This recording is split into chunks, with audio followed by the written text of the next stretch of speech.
Punjabi news channel के एक दर्शक नूं प्यार भरी सत श्री अकाल। अज असी एक मुद्दा विचारन जा रहे हाँ। एक ऐसा मुद्दा है जिहदे विच लोग गरीब जरूर होंदे हन, पर उन्हां दी जिहड़ी भावनावां आ, उन्हां दा जिहड़ा प्यार आ, जिहड़ी उन्हां दी शरधा है, वो बड़ी अपरपार हुंदी है। कहंदे ने भी गरीब पैसे वल्लों हो सकदा, लेकिन धार्मिक तौर ते कई चीज़ां उन्हां दी रीझां इस करके रह जांदियां ने कि उन्हां नूं पता ही नहीं लगदा भी इहदियां शर्तां ते नियम की ने।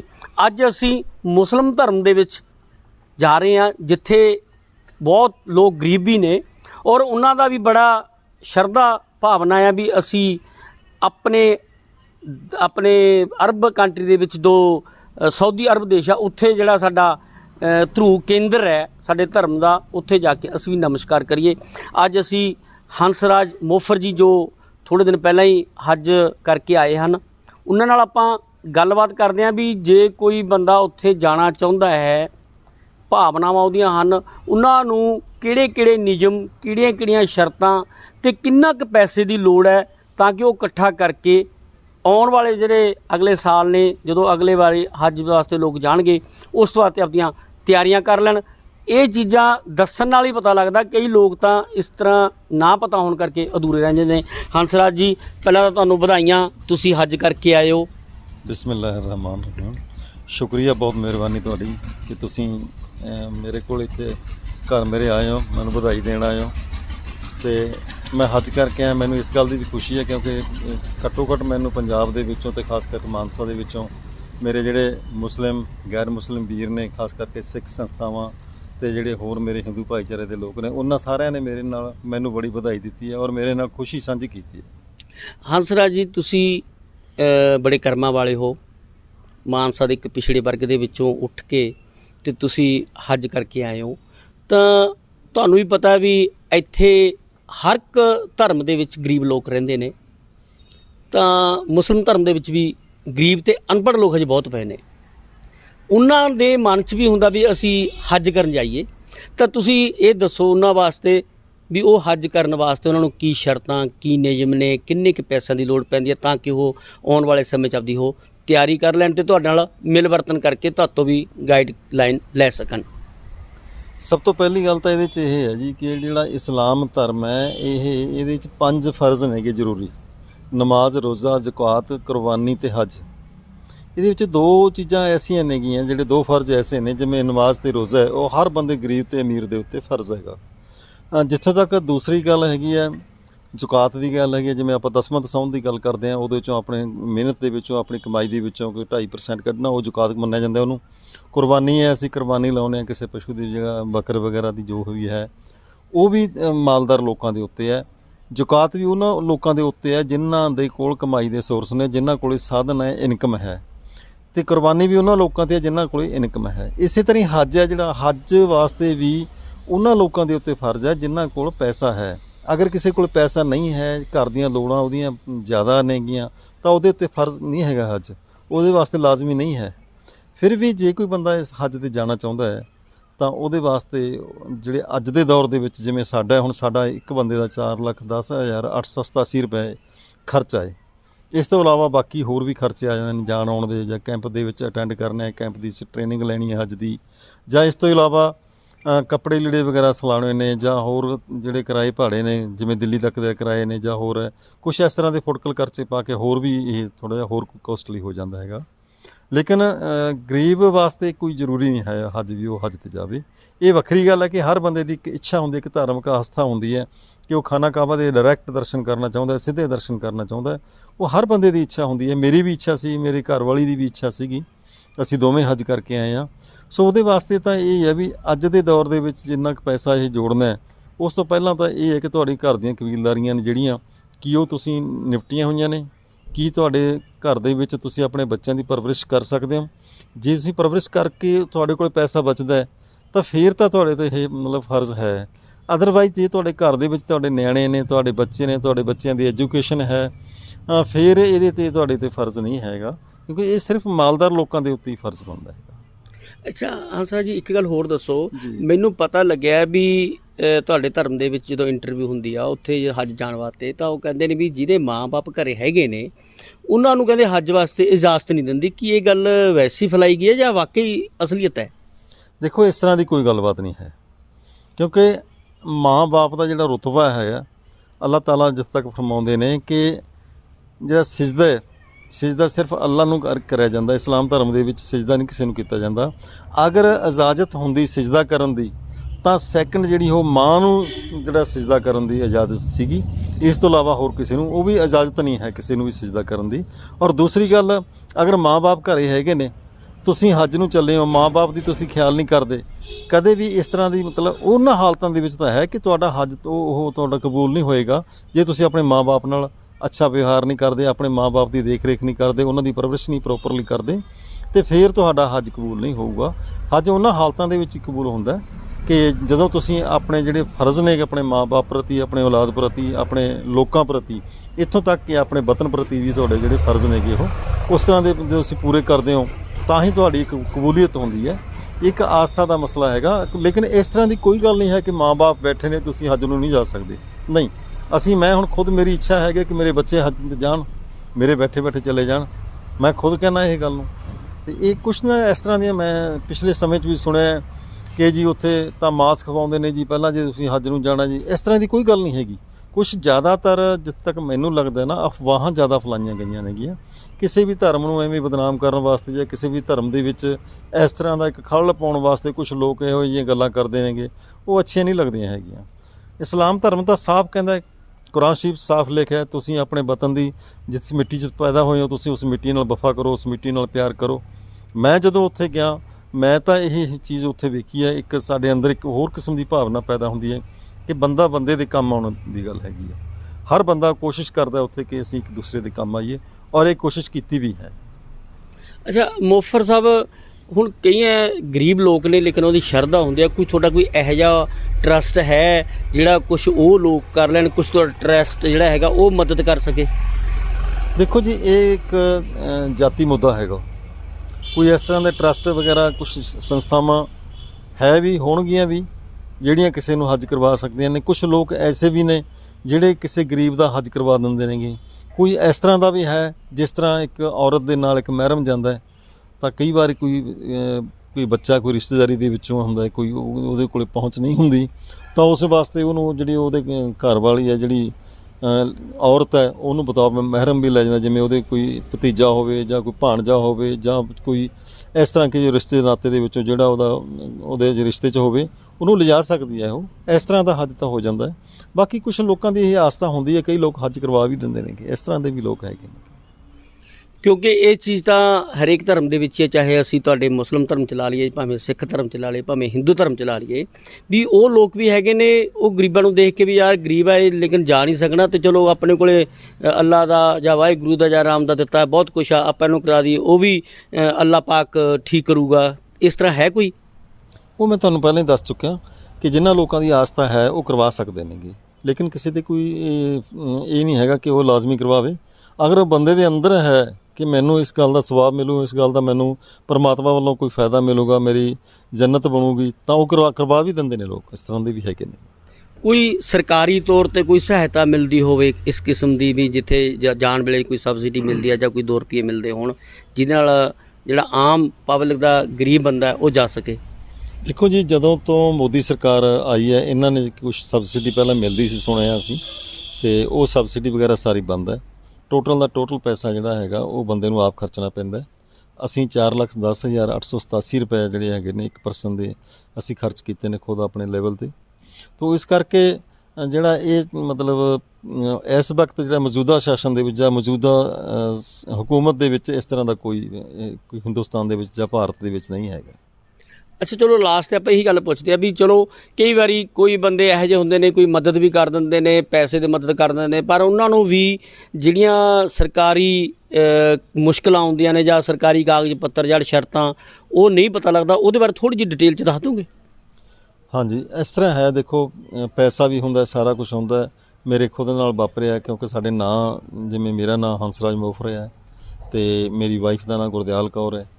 ਮੈਂ ਪੱਗਬੰਦ ਹਾਂ ਇਸ ਤਰ੍ਹਾਂ ਦੀਆਂ ਜਿਹੜੇ ਇਸ ਵਕਤ ਜਿਹੜਾ ਹਜ ਕਮੇਟੀ ਆਫ ਇੰਡੀਆ ਦੇ CEO ਸੀ, ਚੀਫ ਐਗਜ਼ੀਕਟਿਵ ਆਫੀਸਰ ਸੀ, ਜਿਹੜੇ ਉਹ ਨਵੇਂ ਆਏ ਸੀਗੇ, ਸ਼ੇਖ ਸਾਹਿਬ ਕੋਈ ਹੈ ਉਹਨਾਂ ਦਾ ਨਾਂ, ਤੇ ਉਹਨਾਂ ਨੇ ਸਾਡੇ ਤੇ ਆਬਜੈਕਸ਼ਨ ਲਾਤਾ ਸੀ। ਉਸ ਆਬਜੈਕਸ਼ਨ ਨੂੰ ਅਸੀਂ ਖੁਦ ਰਿਮੂਵ ਕੀਤਾ, ਕਿਉਂਕਿ ਮੇਰੇ ਪਾਸ ਬਹੁਤ ਸਾਰੇ ਡਾਕੂਮੈਂਟਸ ਸੀਗੇ। ਜਿਸ ਤਰ੍ਹਾਂ ਮੇਰਾ OBC ਦਾ ਸਰਟੀਫਿਕੇਟ ਸੀ, ਉਹਦੇ 'ਚ ਵੀ ਮੁਸਲਿਮ ਸੀ। ਮੇਰਾ ਨੌਕਰੀ ਵੇਲੇ ਦੇ ਕਾਰਡ ਐਕਸ ਫਾਰਮ ਸੀ, ਉਹਦੇ 'ਚ ਵੀ ਸੀ। ਸਾਡੇ ਜਿਹੜੇ ਮੁਫਤੀ ਆਜ਼ਮ ਪੰਜਾਬ ਸਰਕਾਰੀ ਮੁਫਤੀ ਪੰਜਾਬ ਗੌਰਮੈਂਟ ਦੇ, ਉਹਨਾਂ ਨੇ ਵੀ ਪਹਿਲੇ ਮੁਫਤੀ ਸਾਹਿਬ ਸੀ ਵਿਚਾਰੇ, ਉਹ ਅੱਲਾ ਨੂੰ ਪਿਆਰੇ ਹੋ ਗਏ, ਉਹਨਾਂ ਨੇ ਵੀ ਸਰਟੀਫਿਕੇਟ ਦਿੱਤਾ ਸੀ ਮੈਨੂੰ ਤੇ ਮੇਰੀ ਵਾਈਫ ਨੂੰ, ਦੋਨਾਂ ਨੂੰ, ਕਿ ਇਹ ਬਾਈ ਬਰਤ ਮੁਸਲਿਮ ਨੇ ਤੇ 1947 ਦੇ ਰੋਇਟਸ ਕਾਰਨ ਇਹਨਾਂ ਦੇ ਜਿਹੜੇ ਨਾਮ ਵਗੈਰਾ ਉਹ ਸਾਰੇ ਚੇਂਜ ਹੋ ਗਏ ਨੇ। ਜਿਹੜੇ ਮੌਜੂਦਾ ਮੁਫਤੀ ਇਰਤਾਕੁਲ ਹਸਨ ਸਾਹਿਬ, ਉਹਨਾਂ ਨੇ ਵੀ ਸਰਟੀਫਿਕੇਟ ਦਿੱਤਾ। ਇਸ ਤੋਂ ਇਲਾਵਾ ਸਾਡੇ ਇੱਥੇ SDM ਰਹਿ ਕੇ ਗਏ ਨੇ ਜਨਾਬ ਲਤੀਫ ਅਹਿਮਦ ਸਾਹਿਬ, ਉਹਨਾਂ ਨੇ ਸਾਡੇ ਬਾਰੇ ਲਿਖਿਆ, ਕਿਉਂਕਿ ਮੇਰੇ ਪਰਸਨਲੀ ਮੈਨੂੰ ਨੋਨ ਨੇ ਉਹ, ਤਕਰੀਬਨ 30-35 ਸਾਲਾਂ ਤੋਂ ਅਸੀਂ ਇੱਕ ਦੂਜੇ ਦੇ ਵਾਕਫ ਹਾਂ। ਬਿਫੋਰ PCS ਮੇਰੇ ਦੋਸਤ ਨੇਗੇ। ਉਹਨਾਂ ਨੇ ਵੀ ਆਪਣੇ ਵੱਲੋਂ ਫਿਰ ਇਹ ਬਤੌਰ ADC and CEO Punjab Waqf board, ਉਹਨਾਂ ਨੇ ਵੀ ਲਿਖ ਕੇ ਦਿੱਤਾ। ਔਰ ਇਸ ਤੋਂ ਇਲਾਵਾ ਮੈਨੂੰ ਇੱਕ ਬੜੀ ਕਰੜੀ ਜੀ ਇੱਕ ਮੇਲ ਲਿਖਣੀ ਪਈ ਹਜ ਕਮੇਟੀ ਆਫ ਇੰਡੀਆ ਨੂੰ, CEO ਸਾਹਿਬ ਨੂੰ, ਕਿ ਅਗਰ ਤੁਸੀਂ ਇਹਨਾਂ ਵਜ੍ਹਾ ਕਰਕੇ ਮੇਰੀ ਪੱਗ ਜਾਂ ਮੇਰੇ ਨਾਂ ਦੀ ਵਜ੍ਹਾ ਕਰਕੇ ਤੁਸੀਂ ਮੈਨੂੰ ਹਜ ਦਾ ਅਲਾਉ ਨਹੀਂ ਕਰਦੇ, ਤਾਂ ਕੀ ਮੈਂ ਇਸਲਾਮ ਧਰਮ ਦੇ ਵਿੱਚੋਂ ਆਪਣੇ ਆਪ ਨੂੰ ਖਾਰਜ ਮੰਨਾਂ, ਜਾਂ ਤੁਸੀਂ ਮੈਨੂੰ ਇਸਲਾਮ ਧਰਮ 'ਚੋਂ ਕੱਢ ਦਿੱਤਾ ਗਿਆ। ਇਸ ਦੇ ਬਾਵਜੂਦ ਸਾਰਾ ਕੁਝ, ਜਦੋਂ ਇਹ ਸਾਰਾ ਪ੍ਰੋਸੈਸ ਚੱਲਿਆ, ਹੋਰ ਵੀ ਲੋਕਾਂ ਨੇ ਕੋਸ਼ਿਸ਼ ਕੀਤੀ। ਤਕਰੀਬਨ ਅਸੀਂ 9 ਲੋਕ ਸੀਗੇ ਜਿਨ੍ਹਾਂ ਦੇ ਇਹ ਨਾਮਾਂ ਦੇ ਕਰਕੇ ਇਹ ਹੋਇਆ ਸਾਰਾ ਕੁਝ। ਅਤੇ ਉਸ ਤੋਂ ਬਾਅਦ ਉਹ ਸਾਡਾ ਕੇਸ ਕਲੀਅਰ ਹੋ ਗਿਆ। ਮੇਰਾ ਵਿਦ ਟਰਬਨ ਮੇਰੀ ਜਿਹੜਾ ਵੀਜ਼ਾ ਲੱਗਿਆ ਉੱਥੇ। ਔਰ ਮੈਂ ਤੁਹਾਨੂੰ ਇੱਕ ਗੱਲ ਹੋਰ ਖਾਸ ਦੱਸਦਾ ਕਿ ਮੈਂ ਜਦੋਂ ਮਦੀਨੇ ਏਅਰਪੋਰਟ 'ਤੇ ਗਿਆ, ਮਦੀਨੇ ਦੀ ਬਿਲਡਿੰਗ ਦੇ ਵਿੱਚ ਗਿਆ, ਮੈਂ ਵਿਦ ਟਰਬਨ ਗਿਆ। ਮੈਂ ਪਹਿਲਾ ਮੁਸਲਮਾਨ ਹਾਂ ਹਿੰਦੁਸਤਾਨ ਦਾ ਜਿਹੜਾ ਪੱਗ ਦੇ ਨਾਲ ਉੱਥੇ ਐਂਟਰ ਹੋਇਆ। ਅਤੇ ਮੱਕੇ ਦੇ ਵਿੱਚੋਂ ਵਾਪਸੀ 'ਤੇ 27 ਨੂੰ ਆਪਣੀ ਬਿਲਡਿੰਗ ਦੇ ਵਿੱਚੋਂ ਮੈਂ ਪੱਗ ਬੰਨ੍ਹ ਕੇ ਬਕਾਇਦਾ ਮੱਕਾ ਏਅਰਪੋਰਟ ਦੇ ਉੱਤੇ ਪੱਗ ਨਾਲ ਹੀ ਮੈਂ ਵਾਪਸ ਆਇਆ ਹੈਗਾ। ਇਹ ਮੈਨੂੰ ਕਈ ਲੋਕਾਂ ਨੇ ਕਿਹਾ ਵੀ, ਪੱਗ ਬਾਰੇ ਪੁੱਛਿਆ ਵੀ, ਅਤੇ ਮੈਂ ਉਹਨਾਂ ਨੂੰ ਦੱਸਿਆ ਕਿ ਇਸਲਾਮ ਅਤੇ ਸਿੱਖ ਧਰਮ ਦਾ ਜਿਹੜਾ ਪੱਗ ਦਾ ਬੜਾ ਗੂੜਾ ਰਿਸ਼ਤਾ ਹੈ। ਕਿਉਂਕਿ ਬਾਬਾ ਨਾਨਕ ਨੂੰ ਪੀਰ ਬਹਿਲੋਲ ਨੇ ਇਰਾਕ ਦੇ ਵਿੱਚ ਇਹ ਪੱਗ ਪਹਿਲੀ ਵਾਰ ਸਰੋਪੇ ਵਜੋਂ ਦਿੱਤੀ ਸੀਗੀ। ਉਹ ਪੱਗ ਜਿਹੜੀ ਹੈ ਇਸਲਾਮ ਧਰਮ ਨੇ ਅਡੋਪਟ ਕੀਤੀ ਹੋਈ ਸੀ ਪਹਿਲਾਂ ਹੀ, ਕਿਉਂਕਿ ਇਸਲਾਮ ਧਰਮ ਅਤੇ ਸਿੱਖ ਧਰਮ ਦਾ ਤਾਂ ਇਹ ਦੇਖ ਲਓ 1450 ਸਾਲ ਪੁਰਾਣਾ ਹੈਗਾ ਇਸਲਾਮ ਧਰਮ ਹੈ, ਅਤੇ 550 ਸਾਲ ਪੁਰਾਣਾ ਸਿੱਖ ਧਰਮ ਹੈ। ਸੋ ਜਿਹੜੀ ਪੱਗ ਹੈ, ਪੱਗ ਤਾਂ ਇਸਲਾਮ ਧਰਮ ਤੋਂ ਹੀ ਸਿੱਖ ਧਰਮ ਨੇ ਅਡੋਪਟ ਕੀਤੀ ਹੈਗੀ ਹੈ। ਸੋ ਇਸ ਕਰਕੇ ਸਾਡਾ ਬੜਾ ਗੂੜਾ ਰਿਸ਼ਤਾ ਹੈ ਇਸ ਪੱਗ ਨਾਲ। ਔਰ ਮੈਂ ਇਹਨੂੰ ਹਮੇਸ਼ਾ ਪੱਗ ਨਾਲ ਪਿਆਰ ਹੈ। ਮੈਨੂੰ ਕਦੇ ਵੀ ਇਹ ਬਰਦਾਸ਼ਤ ਨਹੀਂ ਹੁੰਦਾ ਜਦੋਂ ਕੋਈ ਮੈਨੂੰ ਪੱਗ ਬਾਰੇ ਕੋਈ ਗੱਲ ਕਿੰਤੂ ਪਰੰਤੂ ਕਰਦਾ, ਮੈਨੂੰ ਬਿਲਕੁਲ ਅੱਛਾ ਨਹੀਂ ਲੱਗਦਾ ਹੈ। ਬਹੁਤ ਵਧੀਆ ਗੱਲ ਦੱਸੀ ਤੁਸੀਂ। ਪੱਗ ਦਾ ਰਿਸ਼ਤਾ ਹੈ, ਗੁਰੂ ਨਾਨਕ ਦੇਵ ਜੀ ਤੋਂ ਲੈ ਕੇ ਰਿਸ਼ਤਾ ਚੱਲਿਆ ਆ ਰਿਹਾ ਹੈ, ਅਤੇ ਸਿੱਖ ਧਰਮ ਅਤੇ ਮੁਸਲਿਮ ਧਰਮ ਦਾ ਬਹੁਤ ਗੂੜਾ ਰਿਸ਼ਤਾ ਚੱਲਿਆ ਆ ਰਿਹਾ। ਬਹੁਤ ਖੁਸ਼ੀ ਦੀ ਗੱਲ ਹੈ। ਇਹਦਾ ਮਤਲਬ ਤੁਹਾਡੇ ਕਹਿਣ ਦੇ ਮੁਤਾਬਕ ਜੇ ਕਿਸੇ ਨੇ ਹੋਰ ਨਹੀਂ ਵੀ ਹੱਜ ਕਰਨ ਜਾਣਾ, ਜੇ ਉਹਦੇ ਮਗਰ ਕੌਰ ਲੱਗਿਆ ਹੈ ਜਾਂ ਕੋਈ ਰਾਜ ਲੱਗਿਆ ਜਾਂ ਸਿੰਘ ਲੱਗਿਆ, ਤਾਂ ਉਹਨੂੰ ਵੀ ਆਪਣੇ ਕੁਝ ਇਸ ਤਰ੍ਹਾਂ ਦੇ ਡਾਕੂਮੈਂਟਸ ਲੈ ਲੈਣੇ ਚਾਹੀਦੇ ਵੀ ਮੈਂ ਮੁਸਲਿਮ ਧਰਮ ਨਾਲ ਹੀ ਸੰਬੰਧਿਤ ਹਾਂ। ਦੇਖੋ ਜੀ, ਗੱਲ ਇਹ ਹੈ, ਕਈ ਵਾਰੀ ਇਹ ਕਨਫਿਊਜ਼ ਤਾਂ ਹੁੰਦਾ ਹੀ ਹੈ, ਕਿਤੇ ਨਾ ਕਿਤੇ ਤਾਂ ਫਰਕ ਪੈਂਦਾ ਹੀ ਇਸ ਗੱਲ ਦਾ। ਅਤੇ ਬਿਹਤਰ ਇਹੀ ਹੁੰਦਾ ਕਿ ਜੇ ਬੰਦੇ ਕੋਲ ਉਸ ਤਰ੍ਹਾਂ ਦੇ ਡਾਕੂਮੈਂਟ ਪਹਿਲਾਂ ਹੀ ਲੱਗ ਜਾਣ, ਪਹਿਲਾਂ ਹੀ ਅਸੀਂ ਲਾ ਹੀ ਲੈਂਦੇ ਹਾਂ ਤਕਰੀਬਨ ਸਾਰੇ ਬੰਦੇ। ਇਹ ਤਾਂ ਇਸ ਵਾਰ ਹੀ ਪ੍ਰੋਬਲਮ ਖੜੀ ਹੋਈ ਹੈ। ਇਸ ਤੋਂ ਪਹਿਲਾਂ ਵੀ ਲੋਕ ਹੱਜ ਕਰਕੇ ਆਏ ਨੇ, ਲੋਕਾਂ ਨੇ ਇਸ ਤਰ੍ਹਾਂ ਹੀ ਮਤਲਬ ਉਹਨਾਂ ਦੇ ਨਾਵਾਂ ਦਾ ਵੀ ਫਰਕ ਹੈਗਾ, ਅਤੇ ਉਹ ਇਸ ਤਰ੍ਹਾਂ ਦੀ ਕੋਈ ਇਸ਼ੂ ਨਹੀਂ ਹੈ। ਇਹ ਪਹਿਲੀ ਵਾਰੀ ਇਸ ਤਰ੍ਹਾਂ ਦਾ ਇੱਕ ਇਸ਼ੂ ਬਣਿਆ ਸੀਗਾ ਜਿਹੜਾ ਅਸੀਂ ਬੜਾ ਪੀਸਫੁਲੀ ਸੋਲਵ ਕਰ ਲਿਆ। ਉਸ ਵਕਤ ਪਿਛਲੇ ਸਾਲ ਤਾਂ ਹਜ ਕਮੇਟੀ ਆਫ ਇੰਡੀਆ ਵੀ ਨਹੀਂ ਬਣੀ ਹੋਈ ਸੀ, ਹਜ ਕਮੇਟੀ ਪੰਜਾਬ ਵੀ ਨਹੀਂ ਬਣੀ ਹੋਈ ਸੀ। ਹਜ ਕਮੇਟੀ ਆਫ ਇੰਡੀਆ ਤਾਂ ਹੈ, ਅਤੇ ਹਜ ਕਮੇਟੀ ਪੰਜਾਬ ਇਸ ਵਾਰ ਬਣਾਈ ਹੈ ਇਸ ਗੌਰਮੈਂਟ ਨੇ, ਅਤੇ ਅਸੀਂ ਸਾਰਾ ਕੁਛ ਆਪਣੇ ਲੈਵਲ ਦੇ ਉੱਤੇ ਉਹ ਸੋਲਵ ਕਰ ਲਿਆ ਸੀ। ਅਤੇ ਬਿਹਤਰੀ ਇਸ ਗੱਲ 'ਚ ਹੀ ਹੈ ਕਿ ਕਰ ਲੈਣਾ ਚਾਹੀਦਾ। ਇੱਕ ਹੰਸਰਾ ਜੀ, ਜਦੋਂ ਤੁਹਾਡੀ ਉੱਥੇ ਕਮੇਟੀ ਬਣਦੀ ਹੈ ਜਿਹੜੀ ਹੱਜ ਵਾਸਤੇ ਬਾਹਰੋਂ ਅਰਬ ਕੰਟਰੀਆਂ 'ਚੋਂ ਆਉਂਦੇ ਨੇ, ਤਾਂ ਉੱਥੇ ਤੁਸੀਂ ਕੋਈ ਐਸਾ ਨਹੀਂ ਕਰ ਸਕਦੇ ਵੀ ਉਹਨਾਂ ਨੂੰ ਪਹਿਲਾਂ ਹੀ ਕਨਵਿੰਸ ਕਰਾ ਦਿੱਤਾ ਜਾਵੇ ਜਾਂ ਉਹਨਾਂ ਦੇ ਵਿੱਚ ਲਾ ਲਾਗੂ ਕਰਾ ਦਿੱਤਾ ਜਾਵੇ ਵੀ ਪੰਜਾਬ ਦੇ ਵਿੱਚ ਜਿਹੜੇ ਪਹਿਲਾਂ 1947 ਵੇਲੇ ਦੇ ਹਾਲਾਤ ਸੀ, ਉਸ ਵਕਤ ਦੇ ਹਾਲਾਤਾਂ ਮੁਤਾਬਕ ਸਾਨੂੰ ਆਪਣੇ ਨਾਮ ਵੀ ਚੇਂਜ ਕਰਨੇ ਪੈ ਗਏ, ਸਾਨੂੰ ਲੋਕਾਂ ਨਾਲ ਜਿਹੜਾ ਸਾਡਾ ਸੰਬੰਧ ਹੈ ਉਹ ਸਿੱਖੀ ਧਰਮ ਦੇ ਨਾਲ ਜ਼ਿਆਦਾ ਸੰਬੰਧ ਹੋ ਸੀਗਾ, ਤਾਂ ਸਾਨੂੰ ਉੱਥੇ ਵੀ ਨਾਮ ਚੇਂਜ ਕਰਨੇ ਪੈ ਗਏ। ਇਸ ਤਰ੍ਹਾਂ ਦੀ ਕੋਈ ਉੱਥੇ ਨਹੀਂ ਤੁਹਾਡੀ ਹੋ ਸਕਦੀ ਵੀ ਤਾਂ ਕਿ ਉਹ ਇਸ ਨੂੰ ਤੁਸੀਂ ਤਾਂ ਚਲੋ ਪੜ੍ਹੇ ਲਿਖੇ ਸੀਗੇ, ਤੁਸੀਂ ਹੱਲ ਕਰ ਲਿਆ, ਲੇਕਿਨ ਜਿਹੜੇ ਬੰਦੇ ਅਨਪੜ੍ਹ ਨੇ ਜਾਂ ਘੱਟ ਪੜ੍ਹੇ ਨੇ ਜਾਂ ਜਿਹੜੇ ਘਬਰਾ ਜਾਂਦੇ ਨੇ, ਉਹਨਾਂ ਤੋਂ ਹੱਲ ਨਹੀਂ ਕੋਈ ਇਸ ਤਰ੍ਹਾਂ ਦਾ ਪਰਮਾਨੈਂਟ ਉੱਥੇ ਜਾ ਕੇ ਇਹ ਐਡ ਨਹੀਂ ਕਰਾਇਆ ਜਾ ਸਕਦਾ ਵੀ ਪੰਜਾਬ ਦਾ ਬੰਦਾ ਜੋ ਵੀ ਆਉਂਦਾ ਜਾਂ ਪੰਜਾਬ ਦੇ ਨਾਲ ਦੇ ਗਵਾਂਢੀ ਦੇਸ਼ਾਂ ਦਾ ਬੰਦਾ ਕੋਈ ਸਾਡਾ ਮੁਸਲਿਮ ਭਾਈਚਾਰੇ ਦਾ ਹੁੰਦਾ ਤਾਂ ਉਹ ਇਸ ਤਰ੍ਹਾਂ ਦਾ ਪਹਿਰਾਵਾ ਇਸ ਤਰ੍ਹਾਂ ਦਾ ਉਹ ਰੱਖਦਾ, ਉਹਨੂੰ ਸਿਰਫ ਸਮਾਜ ਦੇ ਵਿੱਚ ਰਹਿਣ ਲਈ ਇਹ ਸ਼ੁਰੂ ਤੋਂ ਹੀ ਐਂ ਸਮਝ ਲਓ ਦਾਦੇ ਪੜਦਾਦਿਆਂ ਵੇਲੇ ਦਾ ਇਹ ਲੱਗ ਰਿਹਾ ਹੈ। ਦੇਖੋ, ਸਭ ਤੋਂ ਪਹਿਲੀ ਗੱਲ ਤਾਂ ਇਹ ਹੈ ਵੀ ਜਿਹੜੇ ਸਾਊਦੀ ਅਰਬ ਤੋਂ ਕੋਈ ਨਹੀਂ ਆਉਂਦਾ ਹੈਗਾ, ਇਹ ਸਾਡੀ ਹੱਜ ਕਮੇਟੀ ਆਫ ਇੰਡੀਆ ਹੀ ਤੈਅ ਕਰਦੀ ਹੈ। ਕਈ ਵਾਰੀ ਕਿਸੇ ਅਫਸਰ ਨੂੰ ਇਸ ਤਰ੍ਹਾਂ ਦਾ ਹੋ ਜਾਂਦਾ ਕਿ ਕੱਲ੍ਹ ਨੂੰ ਕੋਈ ਪ੍ਰੋਬਲਮ ਨਾ ਜੇ, ਅਤੇ ਸਾਊਦੀ ਗੌਰਮੈਂਟ ਦਾ ਜੋ ਇੱਥੋਂ ਇਹਨਾਂ ਨੇ ਕਨਵੇ ਕਰਤਾ ਜੀ ਕਿ ਸਾਡੇ ਆ ਫਲਾਣੇ ਮੁਸਲਿਮ ਆ ਰਹੇ ਨੇ ਕਿ ਇਹਨਾਂ ਨੇ ਹੱਜ ਕਰਨਾ ਹੈਗਾ, ਅਤੇ ਉਹ ਅਪਰੂਵ ਕਰ ਦਿੰਦੇ ਨੇਗੇ। ਉੱਥੇ ਮੇਰੇ ਆਈ ਕਾਰਡ ਪਿਆ ਹੋਇਆ ਸੀ, ਮੈਂ ਦਿਖਾਇਆ ਵੀ ਲੋਕਾਂ ਨੂੰ। ਮੈਂ ਜਦੋਂ ਪੱਗ ਬੰਨ੍ਹ ਕੇ ਗਿਆ ਉੱਥੇ ਸਾਊਦੀ ਲੋਕਾਂ ਨੇ ਵੀ ਵੇਖਿਆ। ਮੈਂ ਅਕਸਰ ਜਿਹੜਾ ਛੋਟਾ ਪਰਨਾ ਆਪਾਂ ਪਟਕਾ ਵਗੈਰਾ ਬੰਨ੍ਹ ਲੈਂਦੇ ਹਾਂ ਉਹ ਵੀ ਬੰਨ੍ਹ ਕੇ ਮੈਂ ਗਿਆ ਖਾਨਾ ਕਾਵਾ ਦੇ ਵਿੱਚ, ਅਤੇ ਇਸ ਤਰ੍ਹਾਂ ਦੀ ਕੋਈ ਪ੍ਰੋਬਲਮ ਨਹੀਂ ਹੈਗੀ ਹੈ। ਤੋ ਇਹ ਤਾਂ ਜਿਹੜਾ ਸਾਰਾ ਕੁਛ ਮਤਲਬ ਹੈ ਸਾਡੇ ਇੱਥੇ ਹੀ ਲੈਵਲ ਦੇ ਉੱਤੇ ਹੀ ਰਹਿ ਜਾਂਦੀ ਹੈ ਗੱਲ, ਅਤੇ ਕਿਸੇ ਨੂੰ ਕੋਈ ਪ੍ਰੋਬਲਮ ਨਹੀਂ। ਹਾਂ, ਇਹ ਜ਼ਰੂਰ ਮੈਂ ਕਹੂੰਗਾ ਕਿ ਆਪਣੇ ਆਪ ਨੂੰ ਤੁਸੀਂ ਕੋਈ ਡਾਕੂਮੈਂਟਰੀ ਪ੍ਰੂਫ ਕਰਨ ਵਾਸਤੇ ਕਰ ਲੈਣਾ ਚਾਹੀਦਾ, ਕੋਈ ਮਾੜੀ ਗੱਲ ਨਹੀਂ। ਅੱਛੀ ਪਲੱਸ ਪੁਆਇੰਟ ਹੈਗਾ, ਪੋਜ਼ੀਟਿਵ ਗੱਲ ਹੈਗੀ ਸਾਡੇ ਵਾਸਤੇ। ਤਾਂ ਜੀ ਕੁਛ ਕਹਿਣਾ ਚਾਹੋ? ਹਾਂਜੀ, ਦੂਸਰੀ ਗੱਲ ਉੱਥੇ ਜਾ ਕੇ ਮੈਂ ਇੱਕ ਜਿਹੜੀ ਖਾਸ ਗੱਲ ਇਹ ਸੀ ਕਿ ਸਾਨੂੰ ਉੱਥੇ ਉਹ ਲੋਕ ਜਿਹੜੀਆਂ ਮਸਜਿਦਾਂ ਨੇ ਬੜੀਆਂ ਸੋਹਣੀਆਂ ਨੇ, ਉਹ ਲੋਕਾਂ ਦਾ ਇੱਕ ਜਿਹੜੀ ਪਰਾਹੁਣਚਾਰੀ ਹੈ ਬਹੁਤ ਅੱਛੀ ਹੈਗੀ। ਇਹ ਗੱਲ ਮੈਂ ਜ਼ਰੂਰ ਐਡ ਕਰਨਾ ਚਾਹੂੰਗਾ ਕਿਉਂਕਿ ਸਾਨੂੰ ਕਾਫੀ ਲੋਕ ਉੱਥੇ ਜਿਵੇਂ ਹਦੀਆ ਤੋਹਫੇ ਵਗੈਰਾ ਦਿੰਦੇ ਨੇਗੇ, ਅਤੇ ਉੱਥੇ ਮੈਨੂੰ ਆਪਣੇ ਆਪ ਦੇ ਵਿੱਚ ਮੈਂ ਇੱਕ ਜਿਹੜੀ ਉੱਥੇ ਗੱਲ ਕੀਤੀ ਜਾਂ ਮੈਂ ਤੁਹਾਨੂੰ ਦੱਸਣਾ ਚਾਹੁੰਦਾ ਕਿ ਸਾਡੇ ਤੋਂ 200 ਮੀਟਰ ਦੇ ਉੱਤੇ ਇੱਕ ਮਸਜਿਦ ਸੀ। ਉਹ ਮਸਜਿਦ ਦੇ ਵਿੱਚ ਸਾਨੂੰ ਉੱਥੇ ਡੇਲੀ ਜਦੋਂ ਅਸੀਂ ਨਮਾਜ਼ ਪੜ੍ਹਨ ਜਾਂਦੇ ਤਾਂ ਸਾਨੂੰ ਪਾਣੀ ਦਿੱਤਾ ਜਾਂਦਾ ਸੀ, 2-2 ਬੋਤਲਾਂ, 450 ml ਦੀ ਬੋਤਲ ਦੇ ਦਿੰਦੇ ਸੀਗੇ ਉਹ। ਕਈ ਸਾਡੇ ਸਾਥੀ ਉੱਥੇ ਕੀ ਕਰਦੇ ਸੀ, ਪਾਣੀ ਪੀ ਕੇ ਉਹ ਬੋਤਲ ਥੱਲੇ ਸਿੱਟ ਦਿੰਦੇ ਸੀ। ਮੈਨੂੰ ਇਸ ਗੱਲ ਦਾ ਬੜਾ ਮਹਿਸੂਸ ਹੁੰਦਾ ਸੀ। ਮੈਂ ਤਕਰੀਬਨ 15 ਮਿੰਟ 20 ਮਿੰਟ ਅੱਧਾ ਘੰਟਾ ਪੌਣਾ ਘੰਟਾ ਵੀ ਮੈਂ ਉੱਥੇ ਲਾਇਆ। ਮੈਂ ਹਮੇਸ਼ਾ ਉਹ ਜਿਹੜੀਆਂ ਬੋਤਲਾਂ ਸੀਗੀਆਂ ਉੱਥੋਂ ਚੁੱਕ ਕੇ ਮੈਂ ਡਸਟਬਿਨ 'ਚ ਸੁੱਟਦਾ। ਉੱਥੇ ਮੇਰੇ ਅੰਦਰ 2 ਕਿਸਮ ਦੇ ਸਵਾਲ ਖੜ੍ਹੇ ਹੁੰਦੇ ਸੀਗੇ ਕਿ ਇੱਕ ਤਾਂ ਅਸੀਂ ਹੱਜ ਕਰਨ ਆਏ ਹਾਂ, ਇੱਥੋਂ ਅਸੀਂ ਕੁਛ ਸਿੱਖਣ ਆਏ ਹਾਂ, ਆਪਣੀ ਜ਼ਿੰਦਗੀ ਦੇ ਵਿੱਚ ਤਬਦੀਲੀ ਪੈਦਾ ਕਰਨ ਆਏ ਹਾਂ। ਦੂਸਰੀ ਗੱਲ ਕਿ ਬੀਇੰਗ ਇੰਡੀਅਨ ਅਸੀਂ ਕੋਈ ਇੱਥੋਂ ਮੈਸੇਜ ਦੇਣਾ, ਉਹ ਮੈਸੇਜ ਸਾਡਾ ਇਹੀ ਹੈ ਕਿਉਂਕਿ ਅਸੀਂ ਐਨਵਾਇਰਨਮੈਂਟ ਨਾਲ ਜੁੜੇ ਹੋਏ ਲੋਕ ਹਾਂ, ਇੱਥੇ ਵੀ ਜੁੜੇ ਹੋਏ ਹਾਂ, ਸਾਡੇ ਆਪਣੇ ਵਤਨ ਦੇ ਵਿੱਚ ਵੀ ਜੁੜੇ ਹੋਏ ਹਾਂ, ਸਾਡੇ ਪੰਜਾਬ ਵਿੱਚ ਵੀ ਜੁੜੇ ਹੋਏ ਹਾਂ, ਤਾਂ ਉੱਥੇ ਵੀ ਇੱਕ ਮੈਸੇਜ ਅਸੀਂ ਇਸ ਤਰ੍ਹਾਂ ਦਾ ਕਨਵੇ ਕਰਨਾ ਚਾਹੁੰਦਾ ਸੀ। ਮੇਰੇ ਨਾਲ ਮੇਰੇ ਹੋਰ ਵੀ ਸਾਥੀ ਲੱਗਦੇ ਸੀ। ਇਹ ਗੱਲ ਮੈਂ ਉੱਥੇ ਜ਼ਰੂਰ ਰੱਖੀ ਕਿਉਂਕਿ ਮੈਨੂੰ ਜਿੱਥੇ ਆਪਣਾ ਇੱਕ ਹਾਜੀ ਹੋਣ ਦਾ ਜਾਂ ਇੱਕ ਹੱਜ ਕਰਨ ਦਾ ਜਿਹੜਾ ਮੈਨੂੰ ਇੱਕ ਨਸੀਬ ਹੋਇਆ, ਉਹਦੇ ਨਾਲ ਮੈਂ ਆਪਣੇ ਵਤਨ ਦਾ ਨਾਮ, ਆਪਣੇ ਮੁਲਕ ਦਾ ਨਾਮ ਅਤੇ ਆਪਣੇ ਪੰਜਾਬ ਦਾ ਵੀ ਇੱਕ ਨਾਮ ਅੱਗੇ ਲੈ ਕੇ ਜਾਣਾ ਚਾਹੁੰਦਾ ਸੀ। ਤਾਂ ਇਹ ਹੰਸਰਾ ਹੰਸੀ ਸਨ। ਇਹਨਾਂ ਨੇ ਭਾਵੇਂ ਹਾਲਾਤਾਂ ਮੁਤਾਬਕ ਉਸ ਵਕਤ ਨਾਮ ਇਹਨਾਂ ਨੇ ਇਸ ਤਰ੍ਹਾਂ ਰੱਖ ਲਿੱਤਾ ਕਿਉਂਕਿ ਉਸ ਵਕਤ ਦਾ ਜਿਹੜਾ ਦ੍ਰਿਸ਼ ਹੈ ਨਾ ਹੀ ਦਰਸਾਇਆ ਜਾਵੇ, ਨਾ ਹੀ ਉਸ ਬਾਰੇ ਪੜ੍ਹਿਆ ਜਾਵੇ ਤਾਂ ਅੱਛੀ ਗੱਲ ਹੈ। ਤਾਂ ਜੋ ਹੱਜ ਕਰਨਾ ਚਾਹੁੰਦੇ ਉਹਨਾਂ ਬਾਰੇ ਵੀ ਇਹਨਾਂ ਨੇ ਬਹੁਤ ਸੋਹਣਾ ਸੰਖੇਪ ਦੀ ਡਿਟੇਲ ਦੇ ਵਿੱਚ ਪੂਰਾ ਦੱਸਿਆ ਹੈ। ਅਤੇ ਮੈਂ ਕਹਿੰਦਾ ਵੀ ਜਿਹੜੇ ਵੀ ਇੱਥੇ ਪੰਜਾਬ ਦੇ ਵਿੱਚ ਜਾਂ ਨਾਲ ਲੱਗਦੇ ਏਰੀਏ ਦੇ ਵਿੱਚ ਹੈਗੇ ਨੇ, ਉਹਨਾਂ ਨੇ ਕੋਈ ਆਪਦਾ ਨਾਮ ਚੇਂਜ ਕੀਤਾ ਹੋਇਆ ਹਾਲਾਤਾਂ ਮੁਤਾਬਕ, ਤਾਂ ਉਹਨਾਂ ਨੂੰ ਵੀ ਆਪਣੇ ਜਿਹੜੇ ਡਾਕੂਮੈਂਟਸ ਨੇ ਉਹ ਤਿਆਰ ਕਰ ਲੈਣੇ ਚਾਹੀਦੇ ਆ ਤਾਂ ਕਿ ਭਾਵੇਂ ਇਹਨਾਂ ਦੇ ਕਹਿਣ ਮੁਤਾਬਕ ਵੀ ਜਿਹੜੀ ਕਮੇਟੀ ਬਣੀ ਹੈ, ਸਾਡੇ ਹੱਜ ਜਾਣ ਵਾਲੀ ਜਿਹੜੀ ਕਮੇਟੀ ਬਣੀ ਹੈ, ਉਹ ਭਾਰਤ ਦੀ ਹੈ। ਹੋ ਸਕਦਾ ਭਾਰਤ ਜਿਹੜੇ ਵਿੱਚ ਪਰਲੇ ਦਿੱਲੀੋਂ ਪਾਰ ਜਿਹੜੇ ਲੋਕ ਨੇ ਉਹਨਾਂ ਨੂੰ ਪੰਜਾਬ ਦੇ ਸੱਭਿਆਚਾਰ ਬਾਰੇ ਨਾ ਪਤਾ ਹੋਵੇ, ਉਹਨਾਂ ਨੇ ਤਾਂ ਕਿੰਤੂ ਪਰੰਤੂ ਕਰਦੇ ਜਾਂ ਅੱਗੇ ਤੋਂ ਕਰ ਸਕਦੇ ਨੇ। ਤਾਂ ਉਹਦੇ ਵਾਸਤੇ ਮੁਫਤ ਸਾਹਿਬ ਦਾ ਇਹੀ ਕਹਿਣਾ ਹੈ ਵੀ ਆਪਣੇ ਜਿਹੜੇ ਕਾਗਜ਼ ਪੱਤਰ ਨੇ ਉਹ ਤਿਆਰ ਰੱਖੋ।